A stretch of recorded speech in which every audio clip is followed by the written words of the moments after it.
MVP is a nice story, but he will fail. And that is no disrespect. He has never been a coordinator. He has never been a head coach at a high level. And he has never done anything, and he has a lot to prove. What the Raiders did with him was a vibes hire, and it was a flat bad hire. So I think you're right. I think if it does start out sour at the beginning of this season, we're going to hear people start talking about, oh, was Antonio Pierce the right hire? Did they hire him simply off of the hype? Like I said, the Raiders are going to be the Raiders. They can't seem to get anything right, and I'm not going to look at what they did last year and have it have any impact on what I think. Like I said, my 2024 prediction is this team is worst record in the NFL watch for me.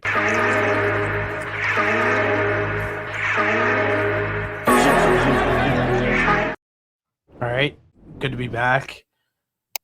Obviously, the next team that we're going to go over is the 4-13 Las Vegas Raiders. Noah, at the beginning of last season, I will say you did have their over and wins, which was crazy that you straight bet that. Still trying to figure out why you did that. But I will say you were still critical. And our relationship with Raiders fans, I'd say, is fractured. They absolutely hate us. And every single chance that I had to go back into the comments during the season and like just be like, I'll accept my apology whenever, and then having people respond was so funny. But my biggest problem with the Raiders fans is just be realistic about where you're at in the process. Is that fair to say? Yeah, I think myself and the Raiders fans, not so much me. I mean, I didn't think this team was going to be anything crazy. I thought they would be better than the previous year, but there was people that were fans, and obviously part of being a fan is like being delusionally confident in your team. I get that, but I don't know what anybody saw on this team that made them think there was going to be like they were going to be a legitimate like playoff threat. My biggest concern with all of that, with that entire situation, was like obviously the quarterback, but Antonio Pierce just was never a head coach. So that was like my biggest like red flag issue with everything. Yeah, red flag is like he just doesn't have much experience. And the Raiders fans, like they won 8 games that season, I think it was, or 7, I forget what it was. And they wanted to reward mediocrity. And that's just like what they continue to do time and time again. Like Antonio Pierce didn't do anything to earn that job, like where you saw it and were like, you know what, like this guy's our guy for the next 10 years. They just hired him because that's what the Raiders do. They just reward mediocrity. Like the Eagles fans win 14 games and they're in the NFC Championship and Nick Sirianni's head is on the fucking chopping block. So it's just like there's different standards in the league. And I mean, they are not one of those organizations that hold themselves to a high standard. They're not anymore. They used to. It's from what it seemed like, at least from like the stories that I would hear about the Raiders. Like, real quick, you would have thought Rich Gannon, Charles Woodson, Tim Brown, Rod Woodson, Jerry Rice. I know that that's a little random, but that's some of the guys who are on the 2002 roster, which was the last time the Raiders won a playoff game. So sitting here being like, well, the stories that I used to hear, it's even like the 90s Raiders is what I'm saying. Yeah. No, I'm talking even before that, like before we were probably even born is what I'm referring to. That's fair. But I just think it's really crazy that Raiders fans have been going through this drought since 2002. They've obviously they sprinkled in some playoff appearances here and there, but to go that long without winning a playoff game, and they are in a constant free fall of coaching, missed coaching, head coaching hires, miss front office hires, never have the right quarterback. It seems like. At what point? Like, I just want to go through their last 10 first-round draft picks Garen Coley, Colton Miller, Jonathan Abram, Josh Jacobs, Colin Farrell, Damon Arnett, Henry Ruggs, Alex Leatherwood, Tyree Wilson, and then obviously Brock Bowers is a massive hit. But the 2+ starters for them is like Brock Bowers and Colton Miller. Those guys are all on the team. Tyree Wilson's a complete miss at this point on the defense side of the football, but that's 3 out of their last 10 first round picks who are currently still on the roster right now. And they just haven't been able to they haven't done a good job of picking at the top of the draft. And they haven't done a good job of retaining their talent that does pop off. Like, for example, like a Josh Jacobs. The also Khalil Mack, like this was further back, but like Khalil Mack and Amari Cooper too are our 2 other big name guys that they took in the first round, and they are on what Amari Cooper's on his 4th team, and Khalil Mack's potentially going to be on his 3rd. I think 4th team are going to be on his 4th team too, maybe. Yeah. Yeah. Yeah, I think both. So they get credit for drafting those 2 guys because those 2 guys have had good to great NFL careers. Great, more so Khalil Mack before Amari Cooper, but the rest of these first round picks are nowhere to be found aside from like Josh Jacobs, Brock Bowers. Yeah, I mean, yeah, that's a great way to put it. I mean, Brock Bowers obviously he's going to be good for a very long time, but the fact that we just read the last 10 years and you have 2 guys who are like contributors like to your team like to this day like in 2025, obviously a massive red flag for how you want to build your roster. I mean, there's guys who are picks in Philly for a good example. Philly's a really good example in this, who spend a decade plus there and are really successful. And it seems like they can't. One of the main things that they can't get right at this point is just flat. They can't get the draft right at all. Yeah, they really struggle when it comes to drafting players. And if you're going to be in that realm, you have to be willing to spend money and bring in guys in free agency. And I'm trying to pull up their like recent free agent signings. But none of them, at least I'm looking through some of these right now. None of them have been like absolutely world changing. This isn't great. I'm trying to pull up from just like years and years past. I should have had this ready to go, but I didn't think I was going to get to this point. But like they're what it seems to be like the kings of bringing in guys like too late. Like why do you have Jerry Rice at 40 years old on your team? I get it, that's the last time you won a playoff game, but like he was 40 that year. I think I'm pulling it up here right now. I'm waiting for it to pull up. I'm with you. It like I said, it's very much they constantly mismanage where they're at in the process, where they had a little bit of success last year and they have like, for example, you go back, they make the Devontae Adams trade. At what point in their rebuild did they feel like it was extremely essential to go and trade for Devontae Adams and then automatically make him the highest paid wide receiver in the NFL? Like, what made them think that that was a good time to go do that? It's just constant like mismanaging of like funds and like roster building in general. I mean, I get adding Adams, but not at the number that they did.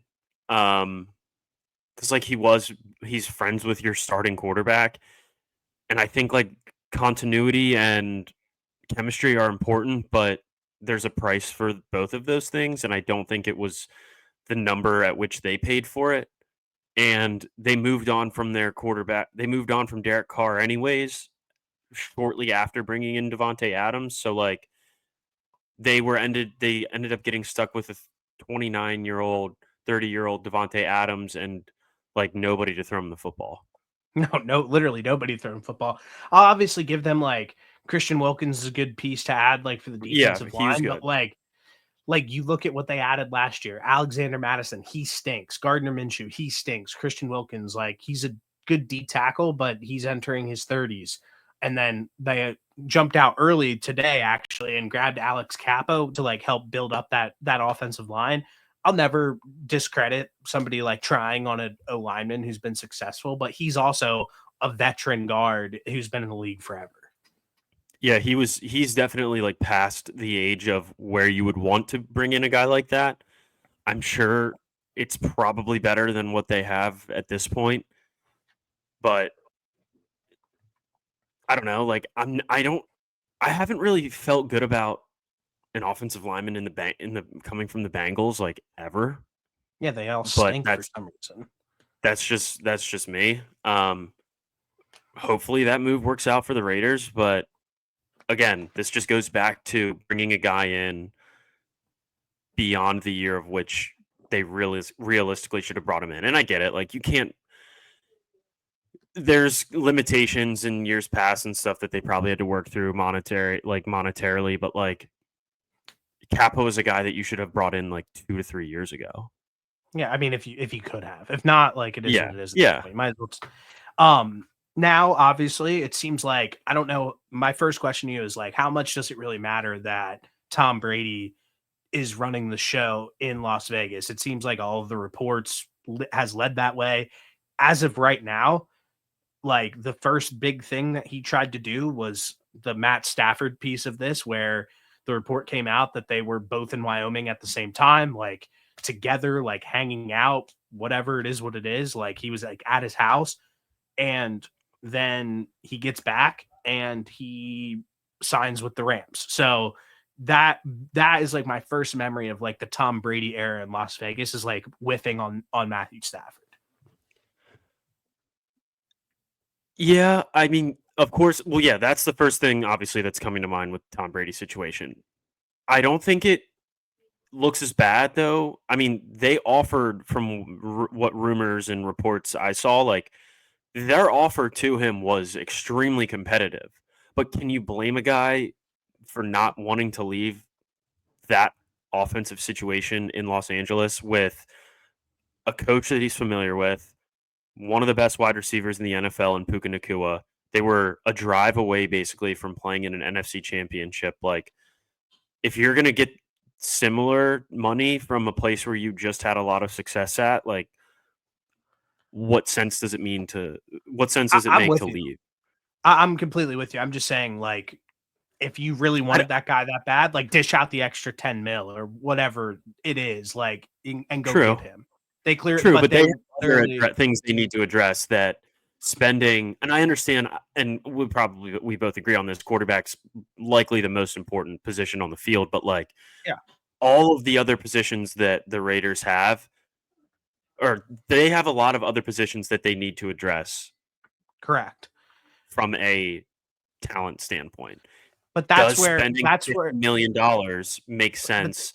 this is full circle though. We're getting back to the first original point. Is like, yeah, no, it makes zero sense. But the Raiders are one of the worst run organizations in football, and they really deep down think they went out this season. You fire AP. I'm all on board for that. He sucked as a head coach. You fired Tom Telesco. Obviously did that. It just move on to a new regime in the building. But then you go and you hire Pete Carroll, who's the oldest head coach in the NFL. You hired Chip Kelly, who has had his stints in the NFL and in college, and people will feel polar opposites about him. Maybe you'll feel strongly about him. Maybe you won't like him as much. It is what it is. And then the reports come out that's like the Raiders really want Matt Stafford. And it's like, this team still stinks. It's still in the exact same place that it was. And they think bringing in a 36-year-old quarterback on his last leg and the oldest head coach in the NFL is the best move to make for this franchise in the long run. Instead of just stripping it down to the bare bones, realizing that you're going to stink, take a shot at a young coach who might not even have like the credentials. And I'm from a credential standpoint at this point is where I'm saying like get somebody who is like under one of the best offensive like umbrellas in the NFL. Shanahan, McVay, whatever. Like get them in the building, like Jacksonville did with Liam Cohen, and let him just kind of build anything up at this point. And they're in a bad spot in the draft. I think the way that they're handling this offseason is really bad, and it just continues to go. It continues to show they are still mismanaging where they're at within this rebuild and where they're at within like the hierarchy of the league. I think it's a lot easier for us to sit here and just say that rather than like actually being in the building, of course. Because if you look at what just happened with the Antonio Pierce situation, like that was a brand new guy. And I get it. It wasn't from those coaching trees that you mentioned, but like a situation like that probably scared away this front office from bringing in like a younger guy from the McVay tree, from the Shanahan tree. Like, though there was probably a part of them that was like, so you hired the oldest possible guy you could.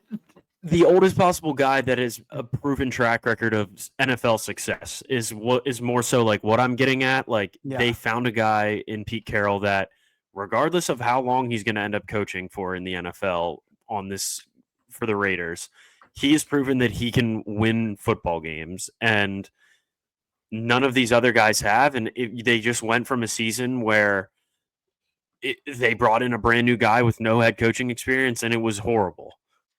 But you're somebody who, and I'll bring this up a lot always if people watch, you like offensive guys. They are now back-to-back defensive guys. Agreed. Since Gruden's left, they have had like Rich Pistachia, who's like a special teams guy, and then you have who was the coach before AP? Josh McDaniels. Obviously, that was a dumpster fire. Josh McDaniels has been a terrible head coach every stop he's been.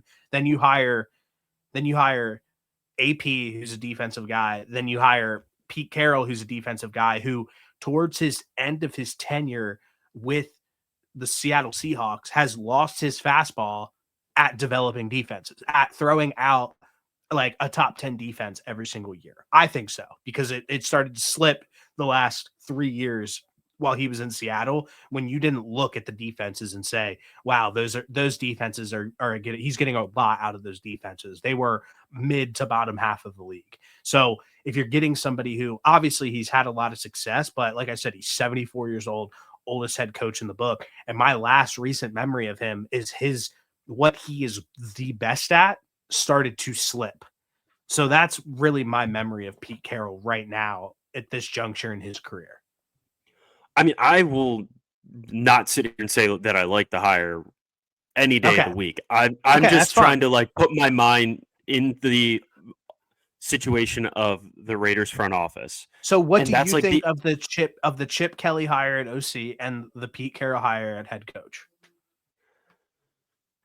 I don't love hiring a 74-year-old head coach. Really, like no matter where you're at.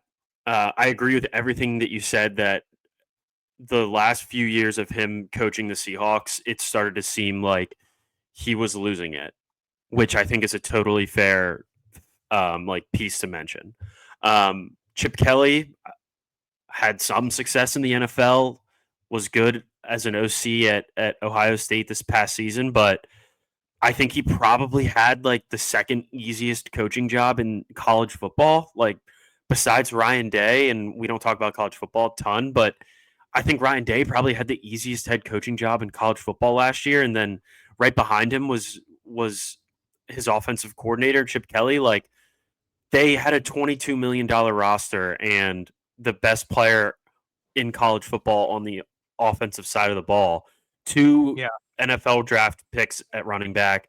They're going to have two offensive linemen drafted, and I don't think Will Howard gets drafted. He's going to go undrafted, I believe, but like not a completely incompetent quarterback. So like I don't really know how to feel about the Chip Kelly thing. Like, yeah, they were good, but like I feel like a lot of people could have come in and had a lot of success with that Ohio State offense.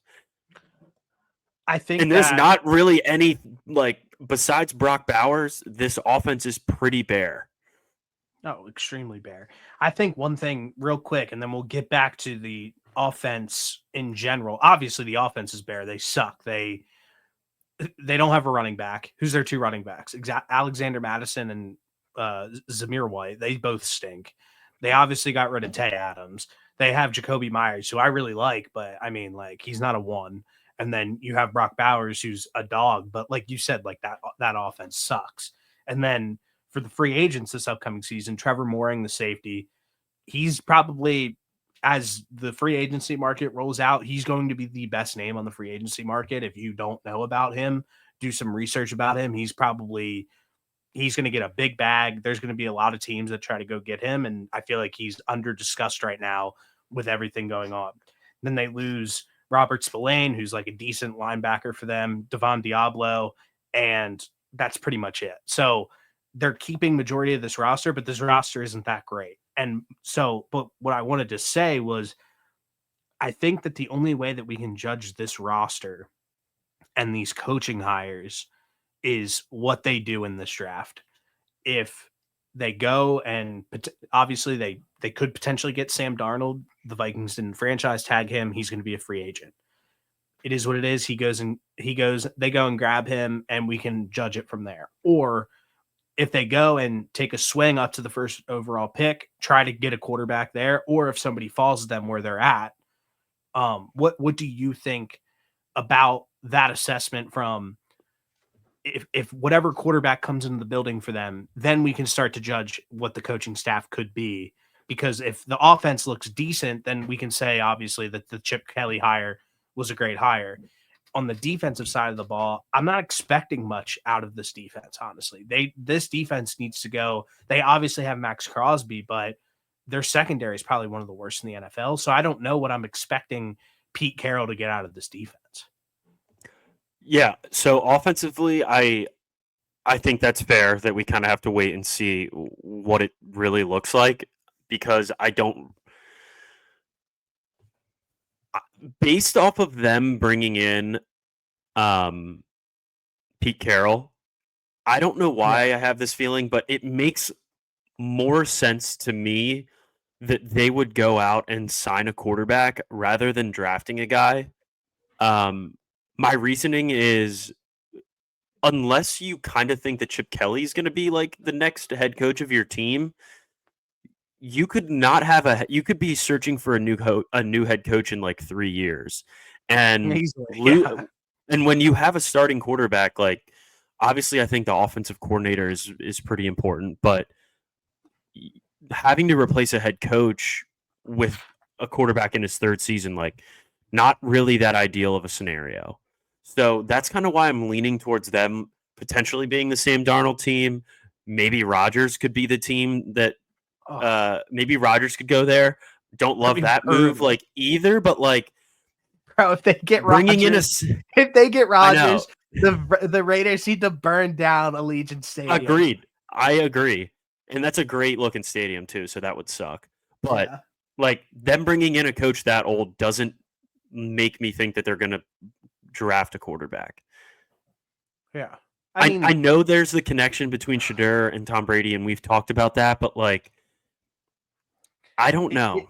There's two arguments to the side of this. It's like, and we've said it before, like, the Washington Commanders and the Texans drafted rookie quarterbacks and immediately changed the trajectory of their entire franchise for years to come. Could the Raiders have confidence in that guy to be able to come and do that for them? Is it a possibility that Shedeur or Cam Ward or one of those guys? I have absolutely no idea, because if you would have told me that Jaden Daniels and CJ Stroud were the two guys that were going to do it for the Texans Commanders, I would have told you that I didn't think that was going to happen either. So at this point, like, it's just hard to evaluate quarterbacks. And if they think that they have somebody, go grab them and get them. And it could potentially change the entire trajectory of your franchise for the next decade. Yeah, I know that, but I also just think that CJ Stroud and Jaden Daniels were both worlds better than Shedeur Sanders coming out. Obviously, neither one of us thought that they were going to put up the rookie numbers that they did, but I feel like this situation's a little different. I don't know. We said, but we don't know. You're right. We don't know. Said that about the Texans. People said that about the Commanders. Like, it could easily. It seems like right now, if you plug in randomly one of these quarterbacks, it could completely change everything. Like me and you Yeah, infamously for the season said that the Commanders were going to have the worst record in the NFL, and they made it yeah. to the NFC Championship. So obviously anything can happen at this point. I'm not ruling it out, but I think the likelihood of it is lower than what I thought the likelihood of the Commanders having success would be at the beginning of last season was. Yeah. So they're gonna be in they're gonna They're going to win. play the Super Yeah. Bowl. So the Raiders have the 6th pick in the NFL draft. What would you like to see them do with that pick? Do you want to see them take a swing, go up to 1 and grab the quarterback of their future? Do you think they should stay put? If a quarterback falls to them, take them, or do you like somebody else on the board right now? So they're at 6 right now, right? Yes. I think they just got to go best player available. I think they like. I think there's so many gaps on this team that I think they need to just take whoever the best player available is. Like this mock draft I'm looking at has Genty. Sure, I don't love Bro, it, but like what? they need offense. They need. I Bro, think if they realistically they take should go with an O Genty, lineman, but I bro, if don't they like take have the answer for Genty, this. if they take Genty, they again the fans should burn down the stadium. I agree. I wouldn't They have do it, but no like reason to take Genty. they just need as many good players as possible. I think I think sneaky. realistically they should go with some offensive linemen, maybe the kid Armand Membu from Missouri.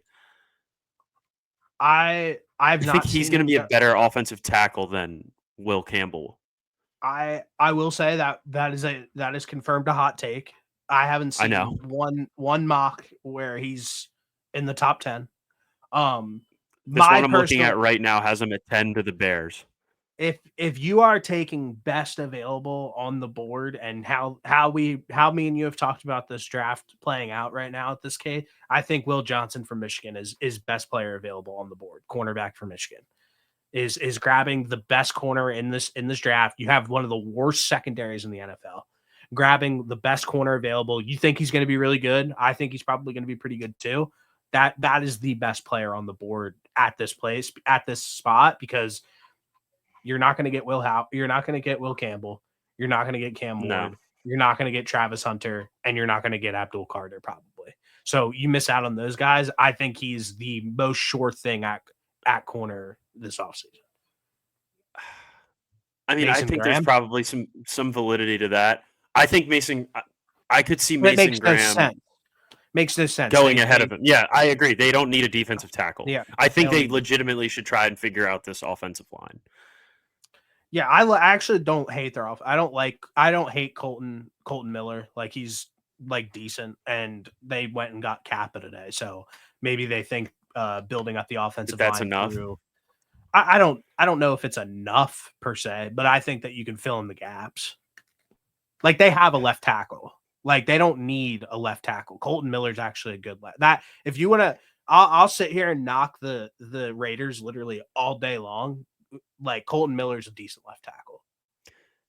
Is there a situation where they take a wide receiver? If they take a wide receiver, they should burn down the stadium. Because I think they need they need a wide receiver, they need a running back, they need what is a least what is one of like what is like a least important like position than wide receiver at this point? I say that with them having the quarterback situation figured out. Regardless, even if they have the quarterback situation figured out, I think that would be a reckless use of funds to go and grab a That's what they do. You're right. I'm saying like, so I'm asking what you would want to do.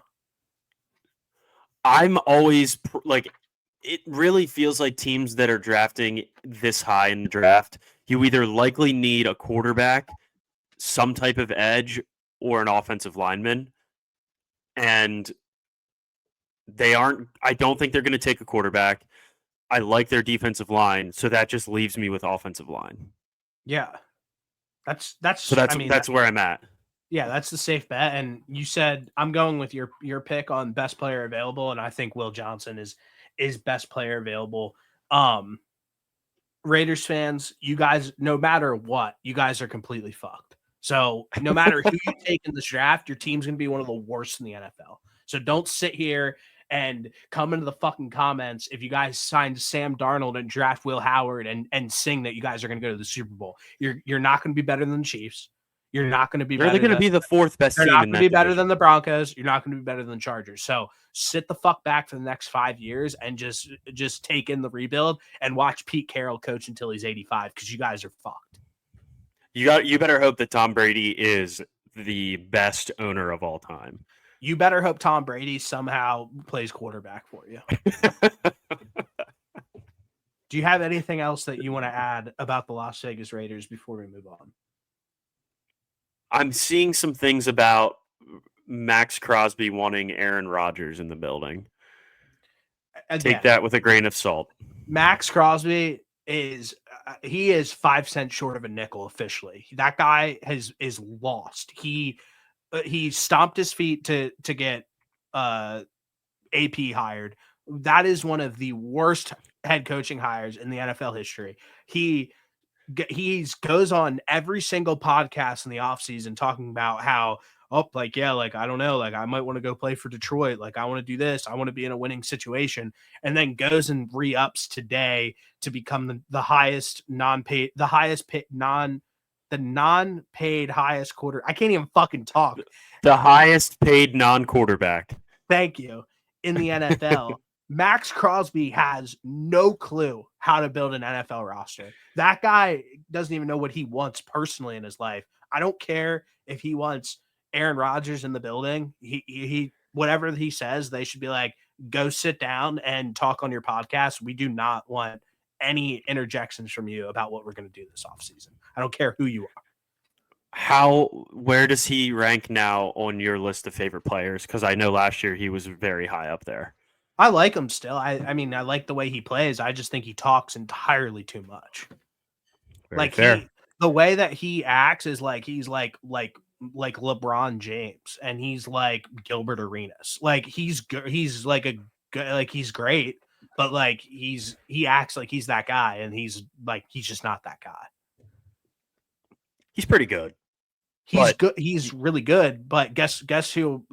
Gilbert Arenas went out and dropped 60 every once in a while. So, and he's an Iron Man. He never comes off the field. He's a dog. I love him, but he's never even had over 15 sacks in the season. So until he goes out and dominates one season, then yeah, sure.